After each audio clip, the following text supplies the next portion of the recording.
നമ്മളിപ്പോൾ വന്നേക്കുന്ന ഡോപ്പയുടെ കോട്ടക്കൽ ക്യാമ്പസിലേക്കാണ്. അപ്പോൾ ഇവിടുത്തെ സ്റ്റുഡൻസിന്റെ ഒരു ദിവസം എങ്ങനെ പോകുന്നത് നമുക്ക് നോക്കാം.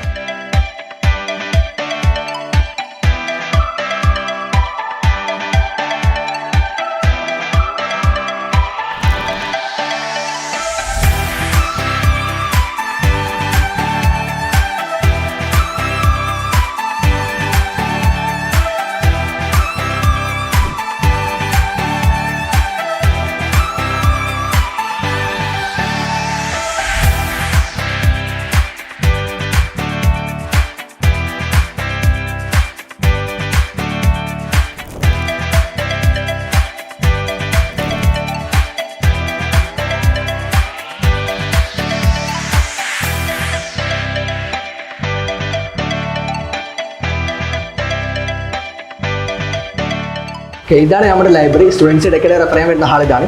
നമ്മുടെ ലൈബ്രറി കുറിച്ച് പറയുമ്പോൾ നമ്മൾ കോഡ് ബ്ലൂ എന്നുള്ള ഡോപ്പയുടെ മെറ്റീരിയൽ ഉണ്ട്, അതുപോലെ തന്നെ മറ്റു ഗേറ്റ്സും കൂടെ കാണാൻ സാധിക്കും. കോഡ് ബ്ലൂ വെച്ച് പറയുകയാണെങ്കിൽ നമ്മൾ കഴിഞ്ഞല്ലോ ഞാനൊക്കെ പ്രിപ്പയർ ചെയ്യുന്ന സമയത്ത് നമ്മൾ റെക്കോർഡ് ക്ലാസ് തിയറി കണ്ട ശേഷം ആദ്യം തന്നെ ചെയ്യുക ഡോപ്പയുടെ കോഡ് ബ്ലൂ ആയിരുന്നു. ഈ കോഡ് ബ്ലൂ വെച്ച് പറയുകയാണെങ്കിൽ നമ്മൾ എല്ലാ ഗൈഡിൽ നിന്നും സെലക്റ്റീവ് ആയിട്ടുള്ള 200-300 ക്വസ്റ്റൻസ് ഇതിലുണ്ടാവും. PVQ അടക്കം ഇതിലുണ്ടാവും. ഇതാണ് നമ്മുടെ പുതിയ കോഡ് ബ്ലൂ. കഴിഞ്ഞ വർഷത്തിനെ അപേക്ഷിച്ച് നോക്കുമ്പോൾ കഴിഞ്ഞ വർഷം വന്നാൽ ഓരോ ചാപ്റ്ററിനും ഒരു കോഡ് ബ്ലൂ ആയിരുന്നു. ഇപ്രാവശ്യം നമ്മളെല്ലാം കൂടെ കമ്പൈൻ ചെയ്തിട്ട് ഒറ്റ ബുക്ക് ആക്കിയിട്ടുണ്ട്. ആൻഡ് NCERTൻ്റെ കറക്റ്റ് ഓർഡറിലാണ് നമ്മൾ ഓരോ ചാപ്റ്ററും കൊടുത്തിട്ടുള്ളത്. വിത്ത് സൊല്യൂഷനാണ് പ്രൊവൈഡ് ചെയ്തിട്ടുള്ളത്. എൻ്റെ ക്ലാസ് റൂമിൽ പോവാം.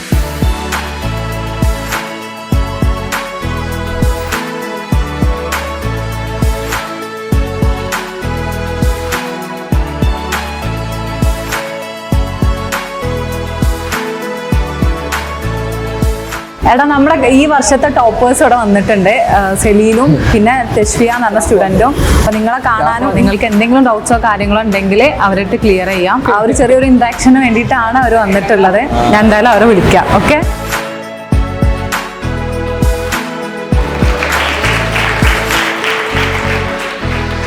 അപ്പോൾ ഞാൻ ഇതേപോലെ കഴിഞ്ഞ വർഷം നിങ്ങളെ പോലെ തന്നെ ഇരുന്ന് ഇവിടെ കോഴിക്കോട് ബാച്ചിൽ പഠിച്ചിട്ടുണ്ടായി. അപ്പോൾ ഇപ്രാവശ്യം നീറ്റിൽ 600 മാർക്ക് കിട്ടിയിട്ടുണ്ട്. All India rank 1336. ഇപ്പോൾ നിങ്ങൾക്ക് ബാച്ച് സ്റ്റാർട്ട് ചെയ്തപ്പോൾ 2 ആഴ്ച എങ്ങനെ ഉണ്ടാവില്ലേ? എങ്ങനെയുണ്ട് ഇപ്പോഴത്തെ പഠനമൊക്കെ? നമ്മൾ മാക്സിമം ട്രൈ ചെയ്ത് തുടങ്ങാൻ കേട്ടോ. നമുക്ക് ഇപ്പം എല്ലാവരും പറയുണ്ടാവും 200 ക്വസ്റ്റൻസ് ഒക്കെ മിനിമം ചെയ്യണം എന്നൊക്കെ പറയുണ്ടാവും. പക്ഷെ നിങ്ങൾക്ക് ഇപ്പോൾ അവർക്ക് എത്തിയിട്ടുണ്ടാവില്ല, മീറ്റ് ചെയ്യാൻ ബുദ്ധിമുട്ടുണ്ടാവും. ചിലപ്പോൾ ഒരു ക്വസ്റ്റനിലൊക്കെ 20 മിനിറ്റ് 25 മിനിറ്റ് ഒക്കെ ഇരിക്കണ സമയം ഉണ്ടായിട്ടുണ്ടാവും. അത് ഇനീഷ്യൽ അങ്ങനെ തന്നെയാണ്. പക്ഷേ ത്രൂ ഔട്ട് കൺസിസ്റ്റൻ്റ് ആയിട്ട് പോകാന്നുള്ള ഇമ്പോർട്ടൻറ്റ്. സ്റ്റാർട്ടിങ്ങിൽ എത്ര അവേഴ്സ് ചെയ്യുന്നു ക്വസ്റ്റ്യൻ പ്രാക്ടീസിനും NCERT ടെക്സ്റ്റ് ബുക്കൊക്കെ വായിക്കാൻ വേണ്ടിയിട്ട് എടുത്തിരുന്നു? ക്വസ്റ്റ്യൻ പ്രാക്ടീസ് നമ്മളിപ്പോൾ വീഡിയോ ക്ലാസ് നമ്മൾ ജസ്റ്റ് വേഗം കണ്ട് തീർക്കും. പിന്നെ നമ്മൾ ലൈവിൻ്റെ ആ ഒരു ടൈം മാത്രമേ പോവുള്ളൂ. ബാക്കി ടൈം നമ്മൾ മാക്സിമം ഇപ്പോൾ ബ്രേക്ക് ടൈമിലാണെങ്കിലും നമ്മൾ ക്വസ്റ്റ്യൻ പ്രാക്ടീസ് തന്നെ എടുക്കും. അപ്പോൾ നിങ്ങൾക്കൊക്കെ തോന്നും ഫസ്റ്റ് ചാൻസ് എന്ത് കിട്ടും, അല്ലെങ്കിൽ ഒറ്റ റിപ്പീറ്റിന് എന്ത് കിട്ടും എന്നൊക്കെ തോന്നും. അത് ഉറപ്പായിട്ട് കിട്ടും. നമ്മൾ ഫസ്റ്റ് ടു ലാസ്റ്റ് മുതൽ കൃത്യമായിട്ട് സിസ്റ്റം ഫോളോ ചെയ്ത് പോകുകയാണെങ്കിൽ ഒറ്റ തന്നെ മതി. നമ്മൾ ഈ ഡോപ്പയിൽ ഇക്കൊല്ലം ഇൻറ്റിഗ്രേറ്റ് ചെയ്തിട്ട് ഡയറക്റ്റ് കയറിയ ആൾക്കാരൊക്കെ ഉണ്ട്. നമ്മൾ ലാസ്റ്റത്തെ എക്സാംസിലൊക്കെ അല്ലേ ടോപ്പേഴ്സ് ആൾക്കാരും അടിയിലെ ആൾക്കാരും റിസൾട്ട് വരുമ്പോൾ നല്ലൊക്കെ മാറ്റം വന്നിട്ടുണ്ട്. ആരാണ് കൺസിസ്റ്റൻ്റ് ആയിട്ട് ത്രൂ ഔട്ട് പോയത് ഓനക്കാണ് നല്ല റിസൾട്ട് എത്തിയിട്ടുള്ളത്. ഓക്കെ. അപ്പോൾ മാർക്ക് കൂടുമ്പോൾ ഓക്കെ ഇത് സേഫാണ് അത് വെച്ച് പഠനം ഒരിക്കലും നമ്മൾ കുറക്കരുത്. ത്രൂ ഔട്ട് ഈ സാധനം കീപ്പ് ചെയ്ത് പോകണം. കൺസിസ്റ്റൻ്റ് ആയിട്ടുള്ള ഈ വർക്ക് ത്രൂ ഔട്ട് കീപ്പ് ചെയ്ത് പോകണം. എൻ്റെ ഒരു മിസ്റ്റേക്ക് പറഞ്ഞാൽ ഫസ്റ്റ് വർഷം ഞാൻ അത്ര ഇൻസ്ട്രക്ഷൻസ് ഫോളോ ചെയ്തിട്ടുണ്ടായിരുന്നില്ല.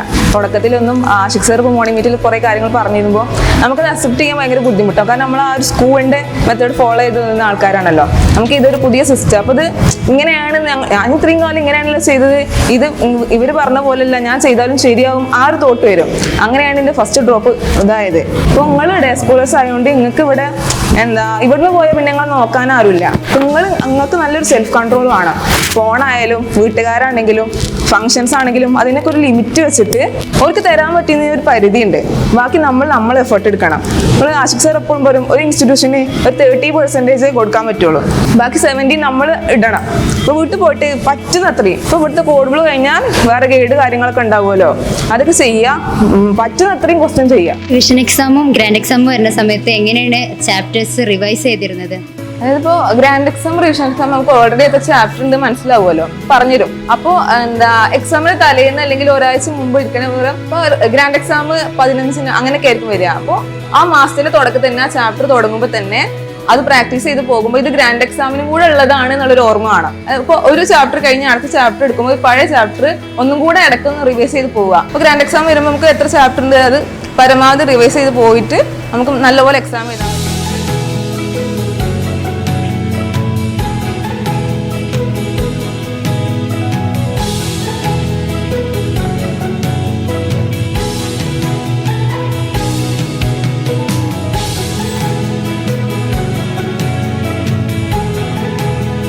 ഇതൊക്കെയാണ് നമ്മൾ കോട്ടക്കൽ ക്യാമ്പസിലെ വിശേഷങ്ങൾ. It's me Tashfiya. Saleel, signing off.